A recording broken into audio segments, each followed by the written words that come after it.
আজকে তোমাদের সাথে দারুণ একটা লিপস্টিকের রিভিউ শেয়ার করব।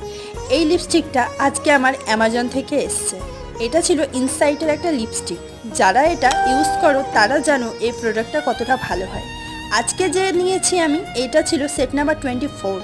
এটা কিন্তু 12 ঘন্টা লং লাস্টিং করে, পুরো ওয়াটারপ্রুফ ম্যাট ফিনিশ, দারুণ। এটা আমার এই নিয়ে 7খানা ব্যবহার করা হয়ে গেল।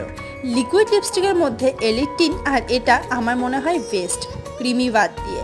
দেখতে পাচ্ছ আমি লাগিয়ে নিয়েছি জাস্ট হালকা করে, কত সুন্দর। এটা কিন্তু আমার এখন পুরো 15 থেকে 16 ঘন্টা হামেশাই চলে যাবে। তোমরা জল খাও যাই করো, এই লিপস্টিকটা অত সহজে উঠবে না। এটা আমি মিনি সেটটা নিয়েছিলাম, তোমরা চাইলে বড়টাও নিতে পারো। আর হ্যাঁ, কারোর যদি লাগে অবশ্যই কিন্তু কমেন্ট করো, আমি লিঙ্ক ডেসক্রিপশন বক্সে দিয়ে দেবো। এটা এমনই একটা কালার ছিল যে এটা তোমরা jeans, top, sari, one piece সব কিছুর সাথেই পরতে পারবে। এটা ঠিক নিউড কালার ছিল না, একটুখানি